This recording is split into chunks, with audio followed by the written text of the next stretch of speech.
მაშასე საფრანგეთის პარლამენტმა ოფიციალურად გადაასცა საფრანგეთის მთავრობას რეზოლუცია, რომლის თანახმადაც ბიძინა ივანიშვილი, როგორც საფრანგეთის მოქალაქე, უნდა დასანქცირდეს მის გარემოცვასთან, ოჯახთან ერთად და სხვა ქოც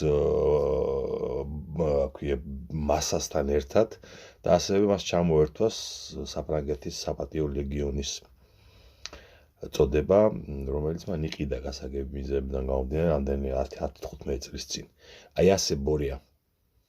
არსად არ მოგასვენებს შენი ცოდვები. ეს ყველაფერი გამოწვეულია იმით, რომ იმ რეზოლუციაში წერია, რომ ბიძინა ივანიშვილი საქართველოს დემოკრატიულ პერსპექტივებს კლავს. მორჩა.